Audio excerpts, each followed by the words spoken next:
Physiology में अपन पिछले class में अपन ने निषेचन स्टार्ट किया था, जिसको फर्टिलाइजेशन भी कहा जाता है। फर्टिलाइजेशन निषेचन की क्रिया जो होती है वो कई प्रकार से होती है। सबसे पहले अपन इसमें देखेंगे शुक्राणुओं का परिवहन।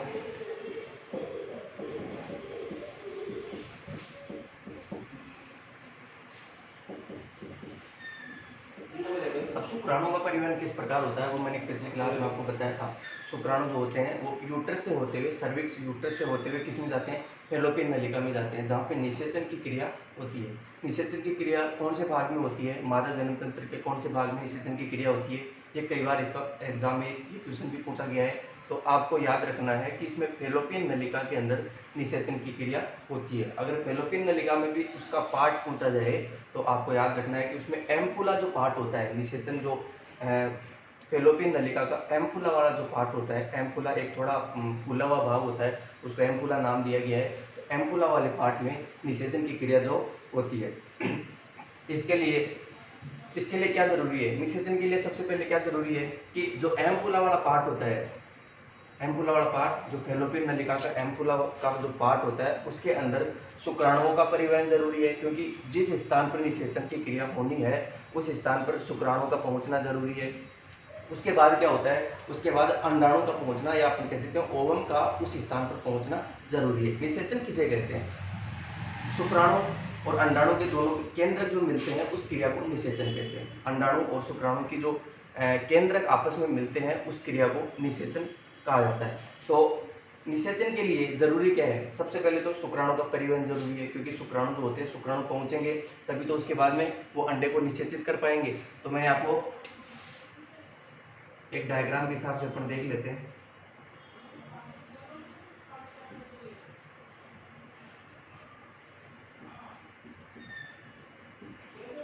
ये यहाँ पे ये अंडाशय है, ये यूट्रस गर्भाशय जिसको बोला जाता है, ठीक है। इसके बाद में ये ओविडक्ट का इन्फेंटिबुलम वाला पार्ट है और यहाँ पे एम्पुला पार्ट है। किसका भाग है ये ओविडक्ट का अपन कह सकते हैं, या अपन कह सकते हैं कि इसको फैलोपियन नलिका का जो फूला हुआ भाग होता है जिसको एम्पुला कहा जाता है, और इस भाग में निषेचन की क्रिया होती है। इस भाग में निषेचन की क्रिया होती है। अब निषेचन की क्रिया के लिए जरूरी क्या है, जरूरी है यहाँ पे पहले तो शुक्राणु का यहाँ पे परिवहन होना चाहिए, सही है। शुक्राणु इस स्थान पर आने चाहिए और अंडाणु अंडाशय से निकल के इस स्थान पर आना चाहिए। जब दोनों एक स्थान पर मिलते हैं तो उसी क्रिया के द्वारा तभी तो उसके बाद में निषेचन की क्रिया होती है। तो सबसे पहले जो शुक्राणु होते हैं, शुक्राणु इस स्थान पर पहले आते हैं, और जो शुक्राणु होते हैं, शुक्राणु मादा जनन तंत्र के अंदर लगभग 24 से 48 घंटे तक जीवित रह सकते हैं। ये बात आपको याद रखनी है कि जो शुक्राणु होते हैं वो मादा जनन तंत्र के अंदर 24 से 48 घंटे तक जीवित रह सकते हैं। लेकिन अपन बात करते हैं अंडाणु की। तो अंडाणु जो होता है मादा जनन तंत्र में, अंडाशय से एक बार निकलने के बाद जो अंडाणु होता है वो केवल 12 घंटे तक जीवित रहता है, 12 घंटे तक जीवित रहता है। ये तो कौन हो गया, शुक्राणु हो गया। शुक्राणु ज्यादा दिन तक जीवित रहते हैं, अंडाणु कम दिन तक जीवित रहते हैं। सॉरी, ये अपन ऐसे कह सकते हैं कम समय के लिए जीवित रहता है, सही है। तो देखो, जब अंडाणु अंडाशय से बाहर निकलता है, ओवेरी से अंडाणु बाहर निकलता है, तो अंडाणु इंतजार नहीं करता है। ये चीज़ आपको याद रखनी है। एक तरह से आपको याद रखने के लिए आपको ऐसा याद रखना है कि जो अंडाणु होते हैं वो इंतजार नहीं करते हैं, इंतजार शुक्राणु को या स्पर्म को ही करना पड़ता है। तो जाहिर सी बात है कि जो शुक्राणु होते हैं वो इस स्थान के ऊपर पहले पहुंच जाते हैं। शुक्राणु इस स्थान के ऊपर पहले ही पहुंच जाते हैं, अंडाणु यहाँ पे नहीं पहुंचता, उसके पहले ही शुक्राणु यहाँ पे पहुंच जाते हैं। उसके बाद में यहाँ से अंडाणु का रिलीज होता है, अंडोत्सर्ग की क्रिया होती है, ओवुलेशन की क्रिया होती है, सही है। एलएच के प्रभाव में ओवुलेशन की क्रिया होती है। अब अंडाणु यहाँ पे निकलता है और इस भाग के ऊपर आके मिलता है, सही है। तो सबसे पहले शुक्राणु का परिवहन हो गया। शुक्राणु का परिवहन का मतलब होता है कि सर्विक्स, नीचे कौन सा भाग है इसका, सर्विक्स का भाग है, सर्विक्स से होते हुए, यूट्रस से होते हुए फैलोपियन नलिका के रास्ते वो कहाँ जाते हैं, एम्पुला वाले भाग में पहुंच जाते हैं। तो ये क्या हो गया, शुक्राणु का परिवहन। शुक्राणु का परिवहन।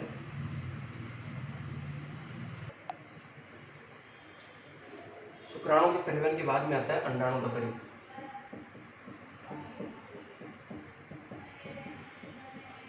अंडाणु का परिवहन। अब अंडाणु का परिवहन होता है, तो अंडाणु का परिवहन मैंने आपको बताया कि अंडाणु का परिवहन सबसे पहले अंडाशय से जो होता है, अंडोत्सर्ग की क्रिया होती है। अंडोत्सर्ग की क्रिया होने के बाद जो अंडाणु होता है वो अंडाशय से बाहर निकलता है। अंडाशय से बाहर निकलने के बाद ये किस स्थान पर पहुंचता है, एम्पुला वाले भाग में पहुंचता है। अब किसकी सहायता से पहुंचता है, देखो शुक्राणु जो होता है, शुक्राणु में खुद की एनर्जी होती है। शुक्राणु जो होता है, मैंने आपको शुक्राणु की संरचना बताई थी, शुक्राणु की संरचना बताई थी। उसके बाद ऊपर सबसे पहले भाग कौन सा भाग था, एक्रोसोम, सही है।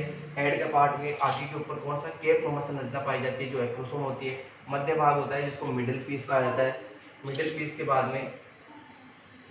बाद में इसका पूंछ वाला भाग पाया जाता है। ये शुक्राणु की संरचना मैंने आपको बताई थी। तो इसमें देखो, इसके अंदर जो मिडिल पार्ट जो होता है, इसके अंदर क्या होते हैं, माइटोकॉन्ड्रिया पाए जाते हैं। विभिन्न प्रकार के माइटोकॉन्ड्रिया इसमें पाए जाते हैं, सही है। विभिन्न प्रकार के माइटोकॉन्ड्रिया इसके अंदर, यानी बहुत सारे माइटोकॉन्ड्रिया इसके मिडिल पीस में, मध्य वाले भाग में पाए जाते हैं। और ये जो माइटोकॉन्ड्रिया है, यह इस शुक्राणु को ऊर्जा प्रदान करने का काम करते हैं। आपको याद रखना है कि जो मध्य भाग में, शुक्राणु के मध्य भाग में जो माइटोकॉन्ड्रिया पाया जाता है, वो इस शुक्राणु को ऊर्जा प्रदान करने का काम करता है। अब जाहिर सी बात है, इसकी पूंछ वाला भाग जो होता है, इसको क्या प्रदान करता है, गति प्रदान करता है। क्या प्रदान करता है, इसको गति प्रदान करता है। अब यहाँ से सर्विक्स से होते हुए यूट्रस से होते हुए फेलोपियन नलिका में ये जब शुक्राणु जाते हैं, तो ये खुद की एनर्जी से जाते हैं। क्योंकि इसके मध्य भाग में जो माइटोकॉन्ड्रिया पाए जाते हैं, वो इसको एनर्जी प्रदान करते हैं। और जो इसकी पूंछ है, टेल वाला जो पार्ट है, इसको गति प्रदान करता है। और इन दोनों की सहायता से शुक्राणु क्या होता है, गति कर सकता है। इन दोनों की सहायता से शुक्राणु इस रास्ते से होते हुए, यूट्रस से होते हुए फेलोपियन नलिका में पहुंचते हैं। ये तो हो गया शुक्राणु का परिवहन। दूसरा, अंडाणु का परिवहन। अंडाणु जो होता है, अंडाणु में किसी प्रकार की कोई पूंछ नहीं पाई जाती, किसी प्रकार का मध्य भाग नहीं पाया जाता, किसी प्रकार का इसके अंदर माइटोकॉन्ड्रिया नहीं पाया जाता। तो जो अंडाणु होता है, वो इस स्थान पर कैसे पहुंचता है, इसका रीजन समझो कि जो अंडाशय से होते हुए, अंडाशय से निकलने के बाद जब अंडाणु होता है, वो इस एम्पुला वाले भाग में, फेलोपियन नलिका के इस भाग में कैसे पहुंचता है। देखो, मैंने आपको बताया था कि जो इसकी ओविडक्ट की जो भाग होता है, इन्फेंडिबुलम भाग होता है, इसमें सीलेटेड एपिथेलियम की कोशिकाएं पाई जाती है। Ciliated epithelium layer, ciliated epithelium कोशिकाओं की एक लेयर पाई जाती है। सीलेटेड एपिथेलियम कोशिकाओं का मतलब होता है, सीलिएटेड का मतलब होता है जिसके ऊपर सीलिया पाए जाते हैं। सीलिया का मतलब होता है रोम पाए जाने वाली कोशिकाओं की एक परत। मतलब इसका क्या मतलब हो गया, सीलेटेड एपिथेलियम लेयर का मतलब क्या हो गया, रोम पाए जाने वाली कोशिकाओं की एक परत। जैसे कि यहाँ पे मान लो, यहाँ पे जो परत कोशिकाएं हैं, यहाँ पे जो कोशिकाएं हैं, उनके ऊपर ऐसे सीलिया पाए जाते हैं। क्या पाए जाते हैं इनके ऊपर क्या पाए जाते हैं, सीलिया पाए जाते हैं। ये सीलिया, ये जो रोम पाए जाते हैं, ये रोम क्या करते हैं, इनकी गति लगातार इस तरफ होती रहती है। यूट्रस की तरफ इनकी गति लगातार इस साइड में होती रहती है। मतलब ये फेलोपियन नलिका की तरफ भी अपन कह सकते हैं, यूट्रस की तरफ इनकी गति लगातार इस साइड में होती रहती है। इस रोमों की गति की सहायता से ही जो अंडाणु होता है, वो इस एम्पुला वाले भाग तक पहुंचता है। कौन से भाग तक, इस एम्पुला वाले भाग तक किसकी सहायता से पहुंचता है, इन रोमों की गति की सहायता से। रोम जिस प्रकार यूट्रस की तरफ एक गति करते रहते हैं, उन गति की सहायता से, इसकी वजह से ये जो अंडाणु होता है, ये किस एम्पुला वाले भाग में पहुंचता है। किसकी सहायता से, इन रोमों की सहायता से, सही है। अब अंडाणु का परिवहन हो गया। इसके बाद में आता है सामर्थ्य प्राप्त करना।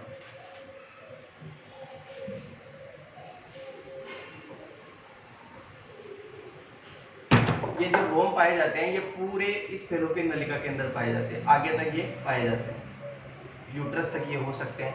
और आज जो सीलेटेड एपिथेलियम होती है, जो सीलेटेड एपिथेलियम की परत की कोशिकाओं की जो परत होती है, वो इन्फेंडिबुलम वाले पार्ट से लेके आगे एम्पुला तक, आगे पूरे ओविडक्ट के अंदर, ओविडक्ट से होते हुए फेलोपियन नलिका में, और यहाँ तक कि यूट्रस के अंदर भी ये पाई जाती है। तीसरा इसका प्रोसेस है सामर्थ्य प्राप्त करना।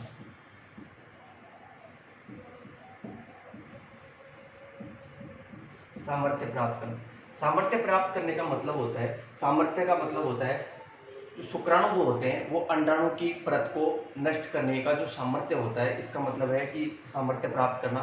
जैसे कि मैंने आपको बताया था, शुक्राणु का एक्रोसोम वाला पार्ट होता है, ऊपर का जो केप समान एक टोपी समान पार्ट होता है, उसके हेड पार्ट में पाया जाता है। तो इस पार्ट के अंदर दो प्रकार के एंजाइम पाए जाते हैं। कौन से? हाइल्यूरोनिडेज एंजाइम,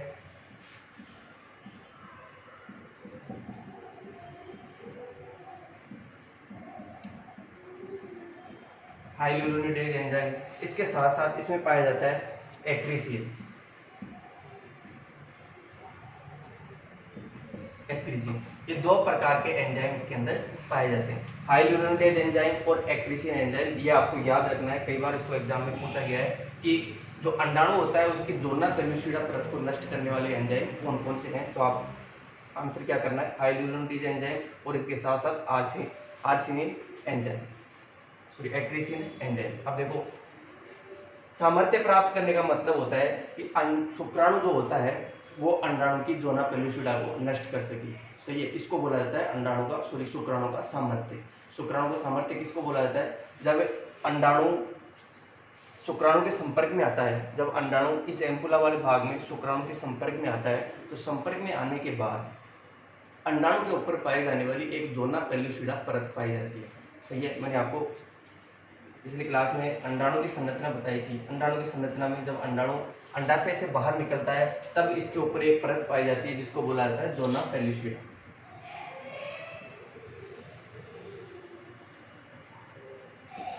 कौन सी परत पाई जाती है? जोना पेल्यूसिडा। कहाँ पे? कहाँ? जब अंडाशय से अंडाणु बाहर निकल जाता है फैलोपियन नलिका में, या अपन कह सकते हैं इन्फेंडिबुलम वाले भाग में चला जाता है, उस समय इसके ऊपर एक परत पाई जाती है जोना पेल्यूसिडा। और जोना पेल्यूसिडा के अंदर की तरफ एक कोशिकाओं की झिल्ली पाई जाती है, इसको बोला जाता है व्हाइट लाइन मेम्ब्रेन।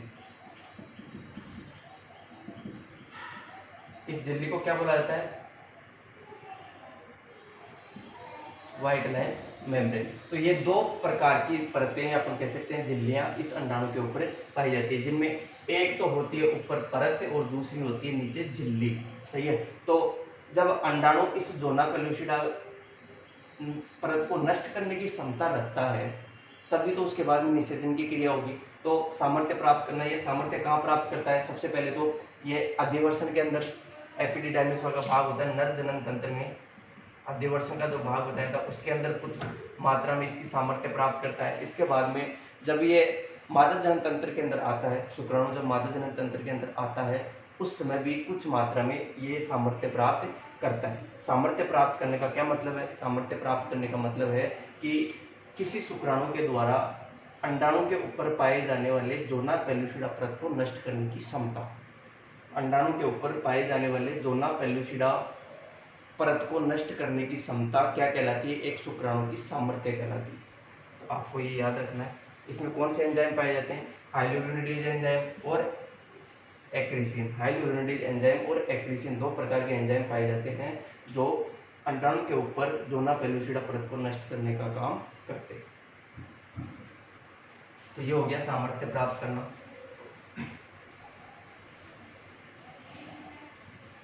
चौथा है निषेचन।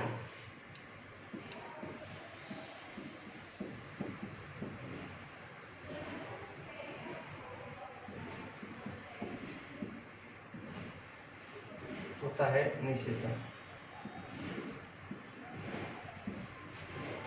अब निषेचन जब सामर्थ्य प्राप्त कर लिए इसने, शुक्राणु अपने स्थान पर पहुंच गए, एम्पुला वाले भाग में पहुंच गए, इसके बाद में अंडाणु भी यहाँ पे पहुंच चुका है, अंडाणु भी इस भाग पे पहुंच चुका है और शुक्राणु ने अपना सामर्थ्य प्राप्त कर लिया है। सामर्थ्य प्राप्त करने का मतलब है कि ऐसी क्षमता प्राप्त कर ली है ताकि वो जाके अंडाणु के जोना पेल्यूसिडा को नष्ट कर सके, ऐसी क्षमता इसने प्राप्त कर ली है। इसके बाद में कौन सी क्रिया होगी? इसके बाद में होती है निषेचन की क्रिया। अब निषेचन की क्रिया क्या होती है? जब अंडाणु और शुक्राणु के केंद्रक आपस में मिलते हैं तो इस क्रिया को क्या कहा जाता है? इस क्रिया को क्या कहा जाता है? निषेचन। अब देखो निषेचन किस प्रकार होता है। यहाँ पे निषेचन होगा, यहाँ पे मैं बाहर बना देता हूँ, ये अंडाणु है जिसके ऊपर पाई जाने वाली एक परत है जोना पेलुसिडा,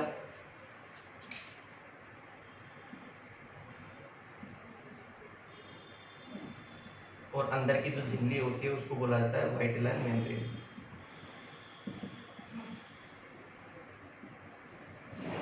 व्हाइट लाइन झिल्ली, ये दो प्रकार की परतें इसके अंदर पाई जाती है। अब मान लो जब अंडाणु यहाँ पे आता है, इस एम्पुला वाले भाग में आता है, तो यहाँ मैंने आपको बताया कि शुक्राणु होते हैं वो इस स्थान पर पहले ही पहुँच जाते हैं। शुक्राणु इस स्थान पर एम्पुला वाले भाग में पहले ही पहुँच जाते हैं, और जब अंडाणु यहाँ पे आता है तो सारे के सारे जितने शुक्राणु हैं वो अंडाणु से चिपक जाते हैं।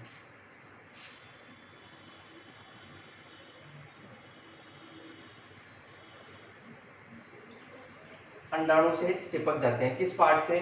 जोना पेलुसिडा भाग से चिपक जाते हैं, या अपन कह सकते हैं जोना पेलुसिडा की जो परत है उसके ऊपर चिपक जाते हैं।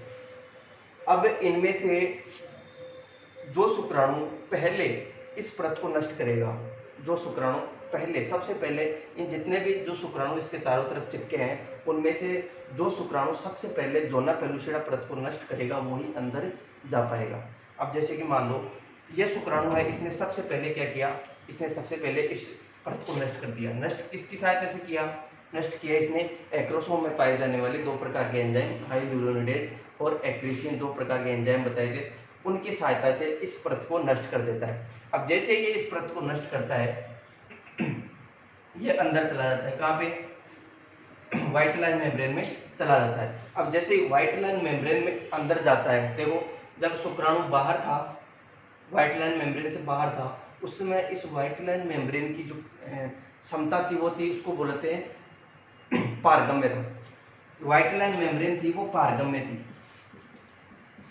जब शुक्राणु बाहर था।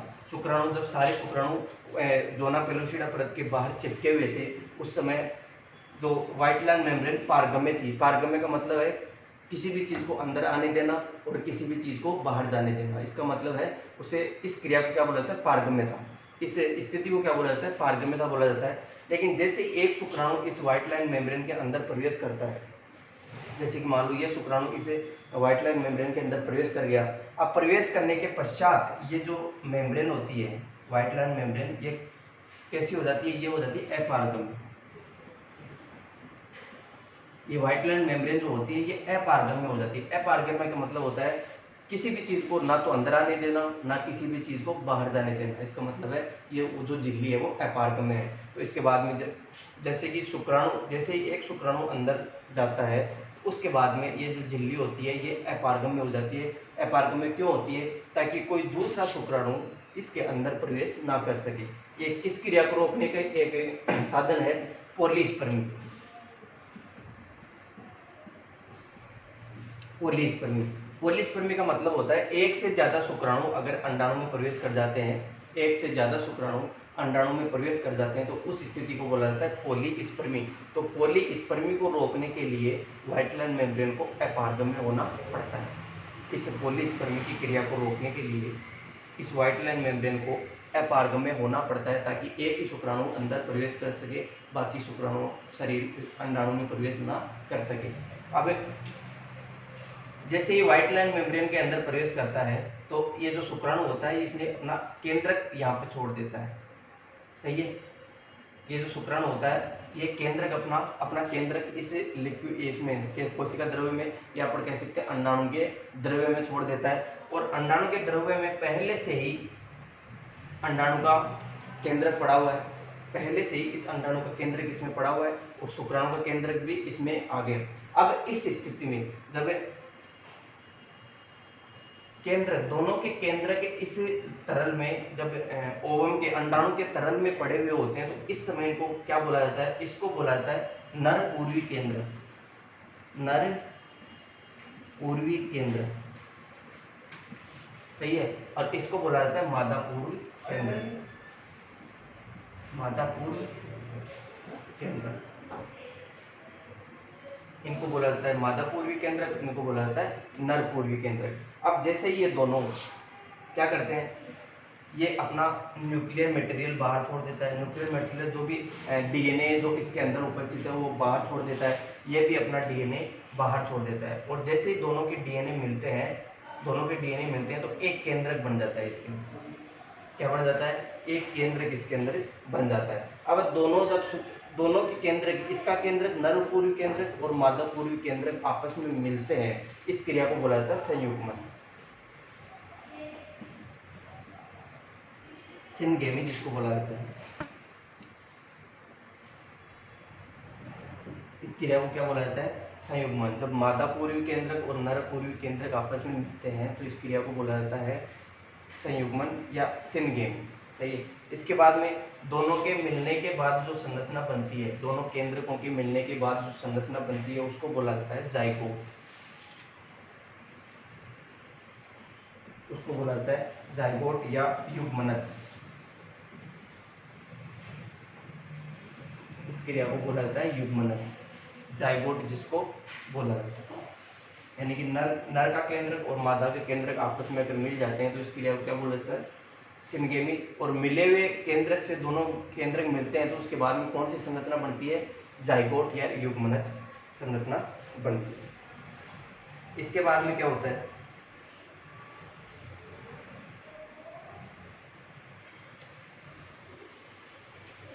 इसके बाद में जब ये जाइगोट बन जाता है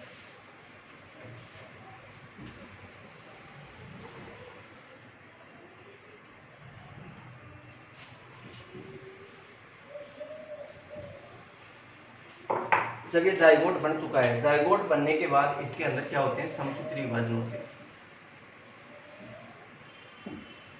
जाइगोट बनने के बाद इनके अंदर क्या होता है, इस जो ये जाइगोट बना है इसके अंदर समसूत्री विभाजन स्टार्ट हो जाते हैं। कौन से विभाजन, समसूत्री विभाजन।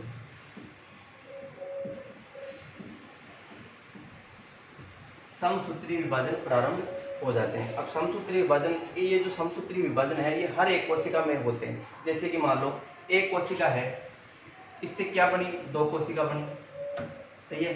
अब इन दो से फिर कितनी बनी, चार बनी, सही है। अब इन चार से कितनी बनी, चार से आठ बनी, फिर आठ से 16 बनती है, फिर 16 से 32 बनती है। इस प्रकार संरचनाएं आगे से आगे विभाजित होकर कोशिकाओं का, ज़्यादा से ज़्यादा कोशिकाओं का निर्माण होता रहता है, सही है। समसूत्री विभाजन होते हैं। इस समसूत्री विभाजनों को क्या बोला जाता है, क्लीवेज, विदलन। इन समसूत्री विभाजनों को क्या बोला जाता है, विदलन, या अपन कह सकते हैं क्लीवेज। इन समसूत्री विभाजनों को क्या बोला जाता है, क्लीवेज या विदलन, इनको बोला जाता है। अब जैसे इनमें समसूत्री विभाजन होती है तो सबसे पहले 16 कोशिकाएं जब होती है तो 16 से 32 कोशिकाओं के बीच की जो संरचना होती है उसको बोला जाता है मोरूला। क्या बोला जाता है उसको, मोरूला। जब इनमें समसूत्री विभाजन होता है सबसे पहले एक कोशिका थी, एक से कितनी बनी, दो बनी, दो से कितनी बनी, चार बनी, चार से कितनी, आठ बनी, आठ से 16 बनी। अब 16 से कितनी बनती है, 32। तो 16 से लेके 32 कोशिकाओं की जो एक गोल संरचना होती है, ठोस संरचना होती है, जिसको क्या बोला जाता है, मोरूला, सही है। क्या बोला जाता है इसको, मोरूला। अब मोरूला के बाद में क्या बनता है, मोरूला के बाद में आगे वाली संरचनाओं में और विभाजन, इन कोशिकाओं में आगे से आगे विभाजन चलता रहता है, तो मोरूला के बाद में कौन सी अवस्था आती है, मोरूला के बाद में आती है ब्लास्टुला। मोरूला के बाद में कौन सी अवस्था आती है, ब्लास्टुला। अब ब्लास्टुला स्टेज आ गई। अब ब्लास्टुला के अंदर और ज़्यादा विभाजन होते रहते हैं, सही है, बहुत ज़्यादा विभाजन होते रहते हैं। तो इस अवस्था को आगे क्या बोला जाता है, गैस्टुला। ब्लास्टुला के बाद में कौन सी स्टेज आती है, गैस्टुला। गैस्टुला। और इस अवस्था के अंदर, इस गैस्टुला अवस्था के अंदर अलग अलग कोशिकाएं अलग अलग कार्य के लिए विभाजित हो जाती है। जैसे कि मस्तिष्क निर्माण करने वाली कोशिकाएं अलग हो जाती है, हाथ पैर निर्माण करने वाली कोशिकाएं अलग हो जाती है, और डाइजेस्टिव सिस्टम बनाने वाली कोशिकाएं अलग हो जाती है, रेस्पिरेटरी सिस्टम बनाने वाली कोशिकाएं अलग हो जाती है, दिल या हार्ट बनाने वाली कोशिकाएं अलग हो जाती है।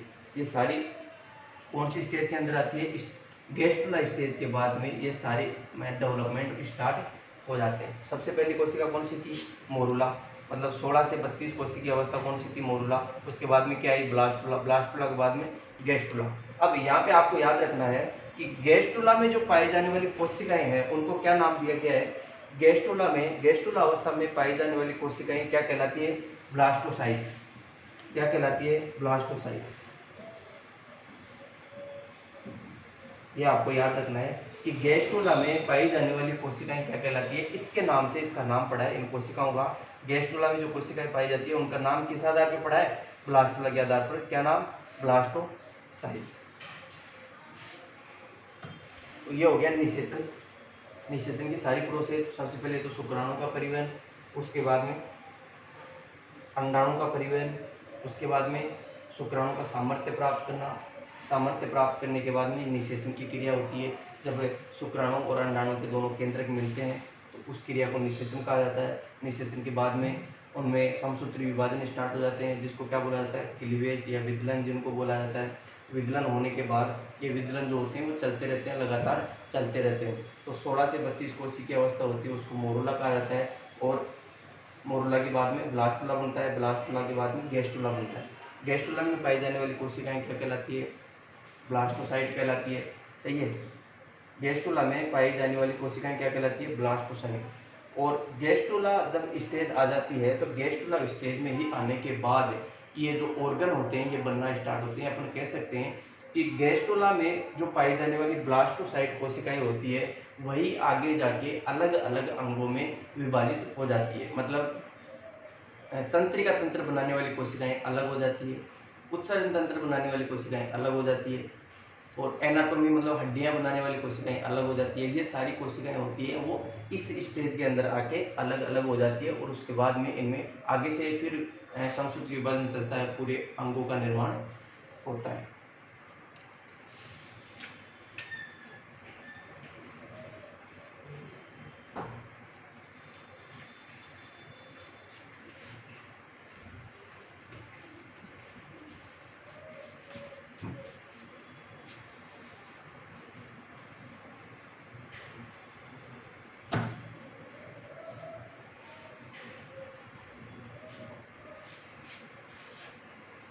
अब इसके बाद में क्या होता है, जब ये ग्लास्टुला या अपन कह सकते हैं भ्रूण, भ्रूण का निर्माण हो चुका है। सही है, भ्रूण का निर्माण हो चुका है। जब भ्रूण का निर्माण हो गया तो भ्रूण कहाँ आएगा, फिर एक भ्रूण जो होता है वो वापस से उस एपिथेलियम, जो सीलेटेड एपिथेलियम कोशिकाएं होती है उनकी सहायता से गर्भाशय के अंदर आता है। सही है, गर्भाशय के अंदर आएगा। गर्भाशय के अंदर आने के बाद वो गर्भाशय की दीवार से चिपकेगा। सही है, गर्भाशय की दीवार से चिपकेगा और चिपकने को क्या कहा जाता है, इम्प्लांटेशन। इस चिपकने की स्थिति को क्या बोला जाता है, इस क्रिया को इम्प्लांटेशन, या अपन कह सकते हैं रोपण। इम्प्लांटेशन या अपन कह सकते हैं इस क्रिया को रोपण कहा जाता है। रोपण, रोपण का मतलब है जब भ्रूण का निर्माण हो जाता है, जब निषेचन के बाद में भ्रूण की अवस्थाएं बनती है, सबसे पहले मोरुला, उसके बाद में ब्लास्टुला, उसके बाद में गैस्ट्रुला। अब गैस्ट्रुला स्टेज बनने के बाद जो गैस्ट्रुला स्टेज का जो भ्रूण है वो कहाँ आता है, वो आके गर्भाशय की दीवार में चिपक जाता है। वो यहाँ से आएगा तो यहाँ पे आके इस गर्भाशय की दीवार में चिपक जाएगा। इस गर्भाशय की दीवार में चिपकना क्या कहलाता है, इम्प्लांटेशन, या अपन कह सकते हैं इस क्रिया को रोपण। अब रोपण होने के बाद यानी कि जो भ्रूण जो होता है गर्भाशय की दीवार में चिपकने के बाद ये किसका निर्माण करेगा, ये प्लेसेंटा का निर्माण करेगा। किसका निर्माण करता है, प्लेसेंटा का निर्माण करता है, जिसको भ्रूण नाल भी कहा जाता है। इसको क्या कहा जाता है, भ्रूण नाल कहा जाता है। अब इस प्लेसेंटा का कार्य क्या होता है, प्लेसेंटा का कार्य होता है कि माता से पोषक तत्व भ्रूण को पहुंचाना और भ्रूण के जो अपशिष्ट पदार्थ होते हैं वो वापस माता के रक्त में छोड़ना। देखो ध्यान देना कि प्लेसेंटा का कार्य क्या होता है, प्लेसेंटा का कार्य होता है माता के रक्त से पोषक पदार्थों को ग्रहण करना और उनको भ्रूण तक पहुंचाना। सही है। अब भ्रूण से जो अपशिष्ट पदार्थ जो हैं, भ्रूण के यूरिन हो गया, जो भी फेसेज हो गया, वो सारे वापस किस में पहुंचाए जाते हैं, ये मादा के रक्त में पहुंचाए जाते हैं। तो ये किसका काम हो गया, प्लेसेंटा का। इसके अलावा प्लेसेंटा जो होता है कई प्रकार के हार्मोन भी सिक्रेशन करता है, जैसे कि प्रोजेस्टेरोन हो गया, सही है, प्रोजेस्टेरोन हो गया, रिलैक्सिन हो गया, एस्ट्रोजन, कुछ मात्रा में एस्ट्रोजन का स्त्राव करता है, ये सारे प्लेसेंटा के काम होते हैं।